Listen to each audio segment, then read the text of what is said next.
अगला क्वेश्चन है हमारा, a thin lens has a focal length f1 and its aperture has a diameter of d. It forms image of intensity I.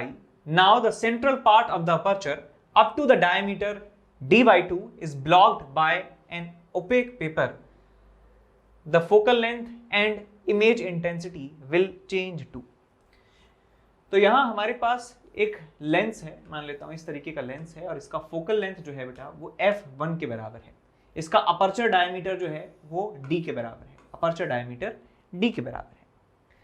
अब ये क्या होता है कि ये जो लेंस है बेटा इंटेंसिटी I का इमेज बनाता है। जो इमेज का इंटेंसिटी है वो I के बराबर है। इमेज का इंटेंसिटी समझ रहे हैं कि लाइट जहां पर कन्वर्ज हो रही है या लाइट या जहां भी इमेज बन रही है उस इमेज पर लाइट का इंटेंसिटी की बात कर रहे हैं तो लाइट का इंटेंसिटी वहां पर I के बराबर है और इसका अपर्चर डायमीटर जो है d के बराबर दिया हुआ है। अब क्या कहते हैं कि डायमीटर d/2 तक इस लेंस में हम एक ओपेक पेपर लगा देते हैं। ओपेक पेपर जो है हम यहाँ पर लगा देते हैं। तो ये दूसरे केस में हमने क्या किया है कि हमने d/2 यानी कि कुछ ये वाले पार्ट में हमने एक ओपेक पेपर लगा दिया है, यानी कि उस पार्ट में रिफ्रैक्शन जो है नहीं होने वाला है। यानी कि ये वाला पार्ट जो है हमने ओमिट कर दिया है, हमने हटा दिया है। लेंस में से हमने ये वाला पार्ट हटा दिया है। अब लेंस का ये वाला पार्ट और ये वाला पार्ट बचा हुआ है। इसका मतलब अब हमारे पास जो लेंस है वो ये लेंस नहीं है बल्कि ये लेंस है, बल्कि ये लेंस बचा है बस। और हम जानते हैं कि प्रिंसिपल एक्सिस के अलोंग लेंस को काटने से लेंस की फोकल लेंथ पर कोई भी असर नहीं पड़ता है। इसका हर एक पार्ट जो है एक इंडिविजुअल लेंस की तरह बिहेव करता है। इंडिविजुअल पार्ट जो है वो एक लेंस की तरह बिहेव करता है। तो हम कह सकते हैं कि ये भी इमेज बनाएगा, जैसी इमेज ये बनाएगा, जैसी इमेज ये बना रहा होगा।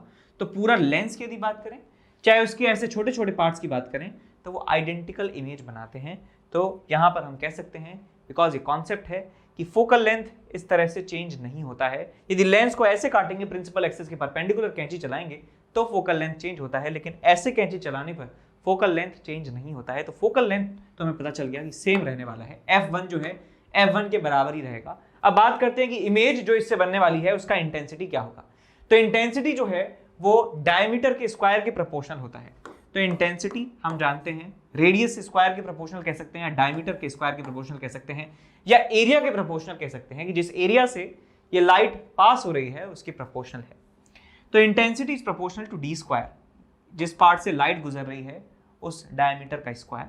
और मैं इसके लिए कह सकता हूं, तो यहां पे मैं कह सकता हूं कि I1/I2 is equal to d1 square upon d2 square. तो भाई यहां पे मैं लिखूंगा intensity I divided by I dash कह सकते हैं यहाँ वाले, इस वाले केस में इमेज का इंटेंसिटी, और यहाँ कह सकते हैं d स्क्वायर से लाइट पास होती है, और यहाँ मैं कह सकता हूँ कि d square minus d/2 square वाले पार्ट से लाइट पास होती है। तो आप यहाँ से निकाल सकते हैं that I upon I dash is equal to d square upon 3d square by 4। 3d square by 4 आपको यहाँ से मिल जाएगा। तो यहाँ से मिल जाता है I dash is nothing but 3/4 into I। So 3/4 into I हमें आंसर में मिल जाता है। 3/4 इंटू I हमें आंसर में मिल जाएगा। 3/4 इंटू I एंड f1। तो D ऑप्शन आप टिक कर सकते हैं। ये f1 था, तो यहाँ पे भी वैसे f1 आना चाहिए, सब जगह f1 होनी चाहिए थी ऑप्शन में। D ऑप्शन सही है। तो एक इंफॉर्मेशन आपको यहाँ पर देनी है कि रिपब्लिक डे के ऊपर एक ऑफर चल रहा है अनअकैडमी प्लस के सब्सक्रिप्शन के लिए। तो जनवरी 25 से जनवरी 27 के लिए ये ऑफर होने वाला है।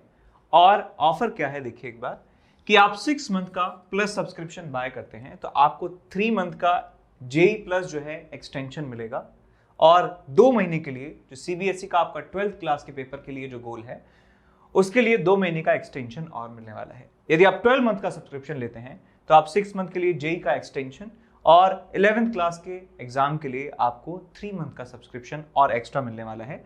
और यदि आप 24 मंथ का सब्सक्रिप्शन लेते हैं तो आपको 6 मंथ का एक्सटेंशन जेई की प्रिपरेशन के लिए और 10th की प्रिपरेशन के लिए आपको 3 मंथ का सब्सक्रिप्शन और मिलेगा। लेकिन ये जो ऑफर है ये 25 जनवरी से 27 जनवरी के बीच में एप्लीकेबल होगा, और आपको जो है कोड इस्तेमाल करना है NKC Sir Live for 10% of. 10% और ऑफ आप लेना चाहते हैं तो आप ये वाला जो है कोड अप्लाई करेंगे, एनकेसी सर लाइव कोड भूलना नहीं है। ये जो तारीख है 25 जनवरी से 27 जनवरी के बीच में ये ऑफर एप्लीकेबल है, जिसमें एक्सटेंशन मिल रहा है बहुत सारा। उसके बाद अनअकैडमी प्रोडिजी आप सब लोग जानते हैं। अनअकैडमी प्रोडिजी में आप 20 लाख तक का कैश जो कॉलेज ग्रांट है वो आप जीत सकते हैं, और भी बहुत सारी स्कॉलरशिप्स और इनाम आप जीत सकते हैं। ये 29 जनवरी को टेस्ट होने वाला है 10 AM ऑनवर्ड्स, और ये class 7th 8th 9th 10th और 11th 12th के जो जेई और नीट के एस्पिरेंट्स हैं उनके लिए ये टेस्ट होगा। और स्कॉलरशिप और जो रिवॉर्ड्स हैं वो अभी अगली स्लाइड में बताऊंगा, और आप ऑल इंडिया लेवल पर कंपीट कर रहे होंगे। तो पहले तो आप यहाँ पे कोड इस्तेमाल करना है एनकेसी सर लाइव, और ये रही आपकी स्कॉलरशिप। स्कॉलरशिप जो है टॉप 10 रैंक को 100% और 500 रैंक तक जो है स्कॉलरशिप यहाँ पे मिलेगी। और प्राइजेस पर जो है आपको मिलेगा MacBook Air, iPhone, iPad and Echo Dot and Amazon के वाउचर्स भी यहाँ पर आपको मिलेंगे। उसके बाद ये 2 बैचेस स्टार्ट हो रहे हैं 27 जनवरी से, दोनों ही 27 जनवरी से स्टार्ट हो रहे हैं। और यहाँ पे क्लास 11th का रिवीजन होगा और क्लास 12th की प्रिपरेशन यहाँ पे कराई जाएगी साथ में। और इन सारे बैचेस में टॉप एजुकेटर्स पढ़ा रहे हैं, और बैकलॉग का कवरेज इन सारे बैचेस में, इन दोनों बैचेस में दिया जाएगा। तो फटाफट से आप इनरोल कर लीजिए इन बैचेस में। अनअकैडमी मेगा कॉम्बैट और जेई मेन स्पेशल, ये एक ऑफर है कि 30 जनवरी को ये 11 AM पे टेस्ट होने वाला है, जिसमें 21 क्वेश्चंस होंगे और ड्यूरेशन होगा 60 मिनट्स। यदि आप इस टेस्ट में अच्छा स्कोर करते हैं तो आपको स्कॉलरशिप और ढेर सारे इनाम यहाँ पर मिलेंगे। देख सकते हैं कि रैंक 1 to 3 में 100% स्कॉलरशिप, रैंक 4 to 10 में 75% स्कॉलरशिप, रैंक 11 to 50% स्कॉलरशिप, और अप टू 500 में 15% स्कॉलरशिप आपको मिलने वाला है। तो टेस्ट में स्कॉलरशिप के साथ साथ आपका जेई प्रिपरेशन जो है और भी बूस्ट यहाँ पर होने वाला है। तो फटाफट से इस टेस्ट में एनरोल कर लीजिए। कोड इस्तेमाल करना है NKC sir live. NKC sir live आपको कोड इस्तेमाल करना है जहां भी कोड पूछा जाए। अनअकैडमी की वेबसाइट और आप ऐप पर ये एनरोल कर सकते हैं इस टेस्ट में, ठीक है। इसके बाद आगे देखते हैं, 2 mirrors are inclined at an angle theta shown in the diagram. ये सवाल काफी देखा देखा सा हो सकता है लोगों को लगे, लेकिन ये देखा हुआ शायद नहीं होगा। Light ray is incident parallel to one of the mirrors, the ray will start retracting its path after third reflection if. तो यदि तीसरे रिफ्लेक्शन के बाद लाइट अपने आप को रिट्रेस कर लेती है तो बताइए थीटा की वैल्यू कितनी होने वाली है। यह सवाल सेम फॉर्म में प्रेजेंट होता है जब वहां पे सिर्फ 2 सेकंड रिफ्लेक्शन होता है। यदि यहाँ पे थर्ड की जगह मान लीजिए यदि यहाँ पे थर्ड की जगह सेकंड लिखा होता तो सवाल हमने कर रखा है काफी बार, आप देख भी सकते हैं कि ये आपके पास मिरर दिए हुए हैं और लाइट जो है एक मिरर के पैरेलल आ रही होती है। लाइट एक मिरर के पैरेलल आ रही है, तो ये एंगल हो गया बेटा थीटा। ये एंगल कितना हो गया 90 माइनस थीटा। तो लाइट यहां से रिफ्लेक्ट होगी कुछ इस तरीके से, ये एंगल हो गया 90 माइनस थीटा। और हमें क्या करना है कि लाइट सेकंड रिफ्लेक्शन के बाद रिट्रैक्ट कर लेती है अपने आप को, यानी रिट्रेस कर लेती है अपना पाथ। यदि ये ऐसे 90 डिग्री पर जाकर गिरे तो फर्स्ट रिफ्लेक्शन यहां हुआ, सेकंड रिफ्लेक्शन यहां हुआ। सेकंड रिफ्लेक्शन के बाद क्या होता है कि ये लाइट जो है वापस अपना रास्ता घूम जाती है, यू टर्न ले लेती है, और फिर यहां से भी ऐसे उल्टी वापस चली जाती है। तो ये सवाल हमने सॉल्व किया था। देखिए यहां से आंसर क्या आता है, ये 90 है, ये 90 माइनस थीटा है, ये थीटा ये 90 है, और ये भी 90 माइनस थीटा हो गया। तो ये 90 माइनस थीटा, ये 90 माइनस थीटा, इसका मतलब 90 माइनस थीटा इंटू 2, ये किसके बराबर हो गया बेटा 90 के बराबर ही हो गया। बिकॉज ये जो पूरा एंगल है 90 है, इसका मतलब 2 into 90 minus theta is equal to 90। तो आपको यहां से मिल जाएगा theta is equal to 45 degree. तो ये हम सवाल कर चुके हैं, लेकिन इस सवाल में थोड़ा सा ट्विस्ट है। यहाँ पे सेकंड रिफ्लेक्शन की जगह कहा गया है कि थर्ड रिफ्लेक्शन पे जो लाइट है वो रिट्रैक्ट करनी चाहिए, यानी थर्ड रिफ्लेक्शन से लाइट का रिट्रैक्शन जो है, रिट्रेस जो है वो स्टार्ट होना चाहिए। तो सवाल को कैसे करेंगे देखिए ध्यान से। ये आपके पास है मिरर, ये एंगल है थीटा, ये एंगल है थीटा, और ये मिरर है। लाइट आती है ऐसे, ये एंगल थीटा कह सकता हूं बिकॉज हॉरिजॉन्टल और इंक्लाइन के बीच में एंगल थीटा है, तो हॉरिजॉन्टल और इंक्लाइन के बीच में एंगल जो है थीटा के बराबर होने वाला है। बात आई समझ में। अब देखिए यहां पे आगे, लाइट जो एंगल बनाती है नॉर्मल के साथ विच इज 90 माइनस थीटा, उस एंगल के साथ ही यहां पर गिरने वाली है which is also 90 minus theta. अभी सेकंड रिफ्लेक्शन हुआ है, सेकंड रिफ्लेक्शन होगा, सेकंड से रिट्रेस नहीं करवाना है, थर्ड से रिट्रेस करवाना है। तो सेकंड रिफ्लेक्शन यदि यहाँ पे हुआ है तो थर्ड रिफ्लेक्शन यहाँ पर होना चाहिए। और थर्ड रिफ्लेक्शन से वापस कैसे लौट सकती है, जब लाइट बिल्कुल ऐसे आकर गिरे, नीचे आकर गिरे। तो ये फर्स्ट रिफ्लेक्शन हुआ, ये सेकंड रिफ्लेक्शन हुआ, ये थर्ड रिफ्लेक्शन हुआ। थर्ड रिफ्लेक्शन से क्या होता है, लाइट जो है वापस ऐसे लौट जाती है, ऐसे जाएगी तो ऐसे जाएगी, और ऐसे जाएगी तो इसका मतलब ऐसे चली जाएगी। तो हमें अब सवाल को सॉल्व करना है कि लाइट अंत में यहाँ पर आकर गिरती है और फिर वापस अपना पाथ रिट्रेस कर लेती है। अब देखिए ध्यान से बेटा, ये जो आपके पास लाइन है ये क्या है आपका, ये इंसिडेंट लाइट है ना। तो मैं मान लेता हूं कि ये इसका नॉर्मल है, ये इसका नॉर्मल है, ठीक है, ये नॉर्मल हो गया, नॉर्मल हो गया, ठीक है। अब ये 90 माइनस थीटा है बेटा, ये 90 माइनस थीटा है, तो मैं मान लेता हूं ये वाला एंगल अल्फा के बराबर है, ये वाला एंगल अल्फा है। दूसरा पेन ले लेता हूं, ये वाला एंगल अल्फा है, ये अल्फा है, तो ये भी कितना होगा, अल्फा होगा, ये भी कितना होगा, अल्फा होगा। अच्छा, ये एंगल 90 है, ये एंगल 90 है, ये एंगल थीटा है, तो ये 90 है, तो ये कितना हो गया आपके पास, 90 माइनस थीटा, 90 माइनस थीटा। अब देखिए बेटा, ये जो नॉर्मल है, ये जो आपके पास नॉर्मल है और ये वाली जो लाइन है, ये आपस में परपेंडिकुलर 90 डिग्री एंगल बना रहे हैं। इसका मतलब अल्फा प्लस 90 माइनस थीटा किसके बराबर है, असली में 90 के बराबर है। सो 90 minus theta, 90 minus theta plus में अल्फा किसके बराबर है, 90 के बराबर है। तो 90 से 90 गया, थीटा की वैल्यू किसके बराबर आ गई, अल्फा के बराबर आ गई है। So theta is equal to alpha, theta is equal to alpha. ये बात हमें समझ में आ चुकी है। अब देखिए ध्यान से, ये 2 अल्फा है, ये 2 अल्फा है, ये 90 है, और ये कितना है बेटा, ये कितना हो गया, ये 90 माइनस थीटा है, तो ये कितना हो जाएगा आपके पास, थीटा के बराबर हो जाएगा।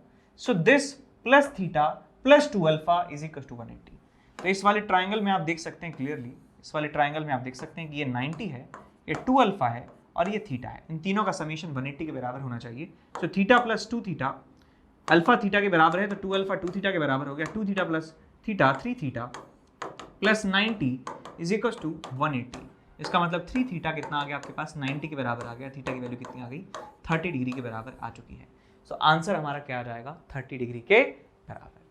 तो आंसर 30 डिग्री आ जाएगा। यहाँ पे 45 भी दिया, देखो पहला ऑप्शन जो है 45 दिया है, जिससे काफी सारे लोग, क्योंकि ये सवाल किया कराया होता है तो पता होता है कि कैसे करना है इसको, तो यहाँ पे थोड़ा सा चेंज करने से जो है तरीका बिल्कुल बदल जाता है, आंसर भी बिल्कुल बदल जाता है। तो इसलिए केयरफुल रहें सवाल को पढ़ते समय।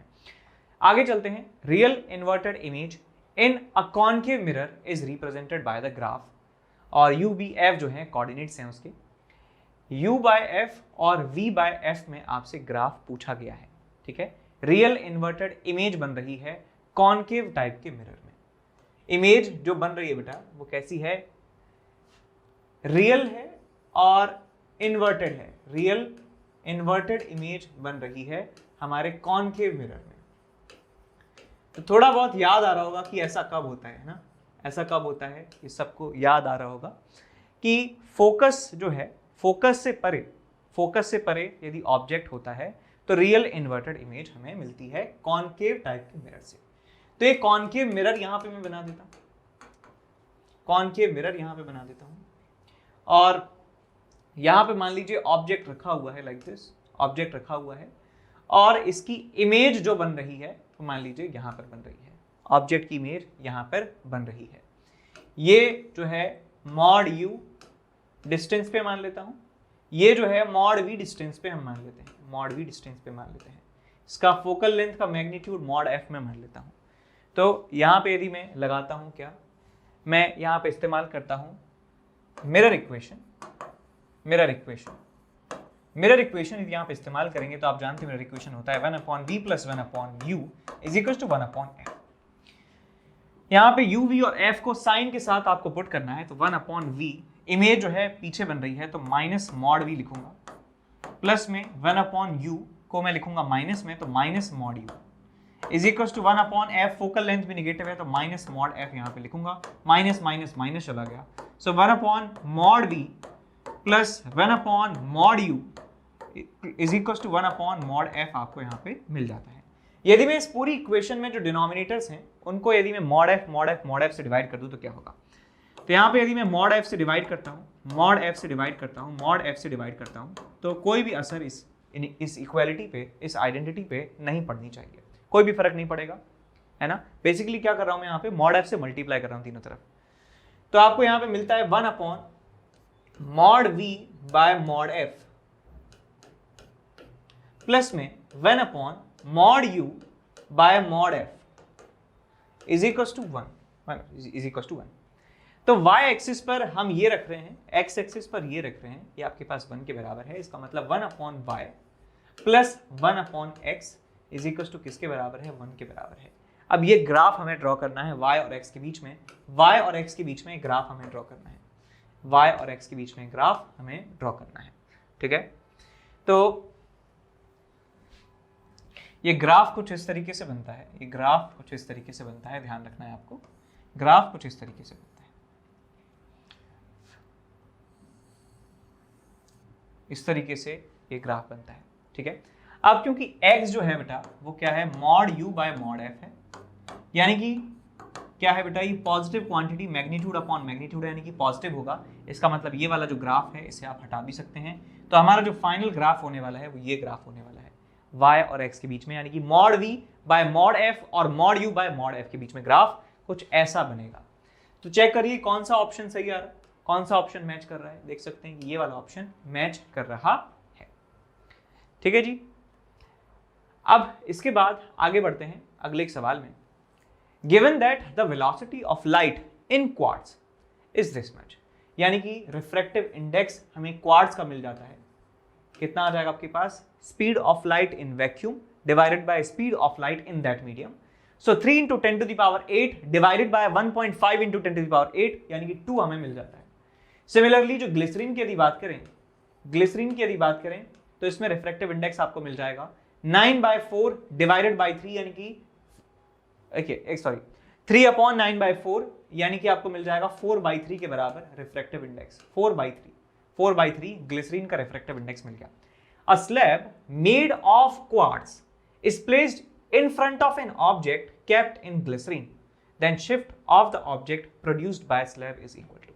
तो देखिए ग्लिसरीन का माहौल है यहाँ पर, और इस ग्लिसरीन के माहौल में आपने रख दिया है एक क्वार्ट्ज से बनी हुई स्लैब को, क्वार्ट्ज से बनी हुई स्लैब को आपने यहाँ पर रख दिया है।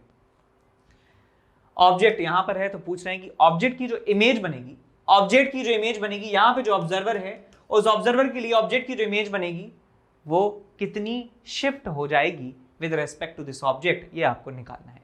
तो हम जानते हैं कि जो शिफ्ट होती है इस एक्सिस के अबाउट, जो शिफ्ट होती है शिफ्ट का फॉर्मूला होता है shift delta x is equal to t, यानी कि width of the slab 1 minus 1 by mu, ये हमें फॉर्मूला आता है। अब काफी सारे लोगों को ये चिंता होती है कि सर ये म्यू जो है ये म्यू रिलेटिव है, अब इसमें किसका रिफ्रैक्टिव इंडेक्स किससे डिवाइड करें, μ1 बाय μ2 करें, μ2 बाय μ1 करें। तो इसका जवाब ये है भैया कि डेल्टा एक्स जो है इस वाले केस में आप देखिए क्या होगा कि यहां से लाइट जब चलती है, यहां से लाइट जब चलेगी तो भाई ग्लिसरीन का रिफ्रैक्टिव इंडेक्स है 1.33, क्वार्ट्ज का रिफ्रैक्टिव इंडेक्स है 2। इसका मतलब हम रेयरर से डेंसर मीडियम में जा रहे हैं, तो लाइट क्या होगा, बेंड होगी नॉर्मल की तरफ। तो ये नॉर्मल की तरफ यदि बेंड होती है बेटा, नॉर्मल की तरफ यदि बेंड होती है तो इसका मतलब इमेज जो है वो थोड़ा सा और पीछे बनेगी, इमेज बनेगी यहाँ पर। इसका मतलब ऑब्जेक्ट जो है स्लैब से अवे शिफ्ट हो रहा है, ये जो है स्लैब से अवे शिफ्ट हो रहा है, हमारा इमेज जो है, इमेज ऑब्जेक्ट से अवे शिफ्ट हो रहा है। तो यहाँ पे हम लिख देंगे t जो है हमारे पास क्या है, 18 के बराबर है, 18, और यहाँ आपको मिल जाएगा 1 माइनस 1। अब ये जो क्वांटिटी है बेटा ये कुछ ऐसी होनी चाहिए जिससे ओवरऑल जो एक्सप्रेशन है पॉजिटिव बने, ओवरऑल एक्सप्रेशन पॉजिटिव बने। तो यहाँ से आप लिख सकते हैं दिस अपॉन, तो यहाँ पे ये काफ़ी बड़ा होना चाहिए, काफ़ी बड़ा करना है तो 2/4/3 करेंगे, 2/4/3। तो आपके पास ये 2 से चला गया 2 बार, सो 1 माइनस 2/3, यहाँ पर आ जाएगा आपके पास 18 इंटू 1/3, कितना आ जाएगा आपके पास 6 सेंटीमीटर। 6 सेंटीमीटर हमारा आंसर आ जाता है कि 6 सेंटीमीटर से ये शिफ्ट हो जाएगा। चेक कर लीजिए, ऑप्शन नंबर 1 बिल्कुल सही है। आगे चलते हैं। A ray of light is incident on a surface of a glass slab at an angle 45 degree. If the lateral shift produced per unit thickness is 1/√3 meter, then angle of refraction produced at the incident surface is equal to. तो यहाँ देखिए हमारे पास एक slab है और इस slab पर जो लाइट है वो 45 डिग्री एंगल से इंसिडेंट होती है। ये नॉर्मल हो गया, नॉर्मल से 45 डिग्री एंगल बनाते हुए ये लाइट रे जो है ये इंसिडेंट होती है। और फिर क्या होगा, एयर है, ये ग्लास है, ये रेयरर है, ये डेंसर है, तो ये बेंड हो जाती है कुछ इस तरीके से नॉर्मल की तरह और फिर से ऐसी हो जाती है। तो इस लाइट रे का पाथ देखें, ओरिजिनल पाथ था ये और असर एक्चुअल में जो है यहाँ से पास होती है और ये जो डिस्टेंस है इसे लेटरल डिस्प्लेसमेंट कहा जाता है, लेटरल शिफ्ट कहा जाता है। और इस लेटरल शिफ्ट को यदि मैं मान लेता हूँ किसके बराबर, मान लीजिए इसको y मान लीजिए, तो y का फॉर्मूला हमें मिलता है y is equal to t into sine of i minus r upon cos r. आपसे कहा गया है कि lateral shift per unit thickness यानी कि y अपॉन टी की वैल्यू आपको दे रखी है कितनी, 1/√3 के बराबर, 1/√3 के बराबर। और एक किसके बराबर है, sine of angle of incidence दिया है 45 degree minus r divided by cos r और आपसे r की वैल्यू पूछी जा रही है। तो एक बेसिकली ट्रिग्नोमेट्रिक इक्वेशन आपके पास है, आपको सॉल्व करना है कैसे, मल्टीप्लाई कर दीजिए इसे, या मल्टीप्लाई करने से पहले काम कर सकते हैं कि इसको ओपन कर लीजिए। इसको ओपन करेंगे, sine of a minus b है तो sine a cos b minus cos a sine b कर देंगे। तो sine a cos b minus cos a sine b और यहां पे क्या है नीचे कॉस आर है और ये क्या है आपके पास 1/√3। कॉस आर से डिवाइड करेंगे तो 1/√2 और यहां पे आएगा आपके पास minus of 1/√2 tan r is equal to 1/√3। इसको इधर ले जाइए, इसको इधर ले जाइए तो आपको मिलेगा 1/√2 माइनस 1/√3 और यहां पे मिलेगा आपको √2 से मल्टीप्लाई कर दीजिए, यहां मिलेगा आपको tan r। तो यहां से मल्टीप्लाई कर देंगे तो 1 माइनस √2/3 और tan इनवर्स में आ जाएगा ये tan इनवर्स, ये किसकी वैल्यू मिल जाती है आपको, r की वैल्यू मिल जाती है। यानी एंगल ऑफ रिफ्रैक्शन जो है हमें मिल जाता है कितना, tan इनवर्स 1 माइनस √2/3। तो ऑप्शन यहाँ पे मैच करवा लीजिए, ऑप्शन नंबर बी मैच हो रहा है, ठीक है। इसके बाद आगे बढ़ते हैं। A piece of plane glass is placed on words with letter of different colours, the letters which appear minimum raised are. तो कौन से कलर के लेटर्स सबसे मिनिमम हाइट पर रेज होंगे, उनमें जो रेज आएगा उनकी जो अपेरेंट हाइट हमें दिखेगी, जो भी शिफ्ट आएगा पोजीशन में, इमेज की पोजीशन में, तो मिनिमम कौन से कलर का लेटर होगा। सवाल समझ गए क्या कह रहे हैं कि एक पेज पर लेटर लिखे हुए हैं, मान लीजिए यहाँ पर लेटर्स लिखे हुए हैं अलग अलग कलर से। तो यहाँ पे मैं आपको दिखाता हूँ कि एक कलर है, लेट्स से कोई भी एक लेटर ले लीजिए, मैं अपने नाम का लेटर ले रहा हूँ H और ये अलग अलग कलर से लिखा जा रहा है, ठीक है, अलग अलग कलर से ये लिखा जा रहा है। लाइक दिस, येलो से लिख दिया हमने और हमने ग्रीन से लिख दिया है और हमने लिख दिया है इसे ब्लू कलर से और अलग कलर से और ब्लू कलर से और हमने यहाँ पे इसे वायलेट से भी लिख दिया है, ठीक है। तो ऐसे हमने अलग अलग कलर से लेटर्स को लिखा है। अब इस लेटर के ऊपर हम एक क्या करते हैं, ग्लास स्लैब रख देते हैं, प्लेन ग्लास स्लैब इसके ऊपर रख दी जाती है। तो यदि इनको यहां से देखा जाए, नीचे से यदि इनको देखा जाए तो कुछ ऐसा आपको नज़ारा दिखेगा कि ये आपके पास ग्लास की स्लैब है, ये आपके पास ग्लास की स्लैब है दिस, और जो लेटर्स हैं बेटा वो लेटर्स रखे हैं यहाँ पर। मान लेता हूँ कि एक लेटर यहाँ पर रखा है, लेटर अक्षर जो है वो यहाँ पर रखा है। तो यहाँ से जो लाइट की रे निकलने वाली है, ऑब्जर्वर है यहाँ, ऊपर से कोई देख रहे हैं, ऊपर से देख रहे हैं ना, ऊपर से देख रहे हैं, तो क्या होगा, यहाँ से लाइट रे जो निकलेगी उस लाइट रे के लिए ये एक रेयर मीडियम है, ये डेंसर मीडियम है, तो क्या होगा, नॉर्मल से अवे ये बैंड होने वाली है, तो इस तरीके से बैंड हो जाएगी। तो यदि इसका इमेज हम देखें, इस ऑब्जेक्ट का इमेज देखें तो इमेज बनता है यहाँ पर, यानी कि असली में ऑब्जेक्ट है यहाँ, इमेज बन रही है यहाँ पर। तो इस आंख को लगेगा, इस ऑब्जर्वर को लगेगा कि ये जो ऑब्जेक्ट है ये यहाँ पर है, इसको लगेगा कि ये ऑब्जेक्ट जो है, जो लेटर है वो यहाँ पर रखा हुआ है, यानी कि उसकी ओरिजिनल पोजीशन से कुछ रेज्ड पोजीशन दिखती है इमेज की। जो ऑब्जेक्ट की एक्चुअल पोजीशन है उससे रेज्ड जो है उससे थोड़ा ऊपर दिखता है इमेज, और इसको तो इमेज दिखेगा, इसको तो इमेज दिखेगा, तो इसको ये लेटर जो है यहाँ पर दिख रहा होगा। अब ये जो बेटा ये जो रेज होता है ये होता है बेटा क्या, या इसको कह सकते हैं कि अपेरेंट डेप्थ की यदि बात करें तो ये डेप्थ जो है बेटा यदि डी के बराबर मान लेता हूँ तो डी डैश जो है अपेरेंट डेप्थ, यानी कि ये वाली डी डैश, डी अपेरेंट कह दूँ इसे, या इसे डी अपेरेंट कह सकते हैं। डी अपेरेंट की वैल्यू आती है D upon refractive index of this glass slab, तो डी अपॉन म्यू के बराबर होता है। तो हमसे पूछा गया है कि कौन सबसे मिनिमम रेज्ड होगा, यानी कि किसकी अपेरेंट डेप्थ सबसे ज्यादा होगी। सबसे ज्यादा अपेरेंट डेप्थ जिसकी होगी ना, यानी कि जिसका रिफ्रैक्टिव इंडेक्स क्या होना चाहिए, सबसे कम होना चाहिए, सबसे कम रिफ्रैक्टिव इंडेक्स होगा, तो अपेरेंट डेप्थ सबसे ज्यादा होगी, और अपेरेंट डेप्थ सबसे ज्यादा होगी इसका मतलब उसकी एक्चुअल डेप्थ के लगभग बराबर होगी, यानी कि जो उसमें रेज है वो सबसे मिनिमम होगा। तो हमें ऐसा कलर पहचानना है कि जिसका रिफ्रैक्टिव इंडेक्स क्या है, सबसे कम है। तो विबग्योर में हम सब लोग जानते हैं कि विबग्योर में जो वायलेट लाइट होती है उसका वेवलेंथ, उसका सॉरी उल्टा बोल दिया मैंने, यहाँ रिफ्रैक्टिव इंडेक्स सबसे कम होना चाहिए। तो विबग्योर में जानते हैं कि विबग्योर जो सबसे ज्यादा वेवलेंथ होता है वो होता है रेड का वेवलेंथ सबसे ज्यादा, इसलिए इसका रिफ्रैक्टिव इंडेक्स सबसे कम होता है। तो इसलिए रेड कलर का जो लेटर है वो सबसे कम रेज्ड जो है लगने वाला है। तो answer would be red, answer would be red because इसका वेवलेंथ ज्यादा है, म्यू कम है, तो इसका अपेरेंट डेप्थ भी ज्यादा होगा।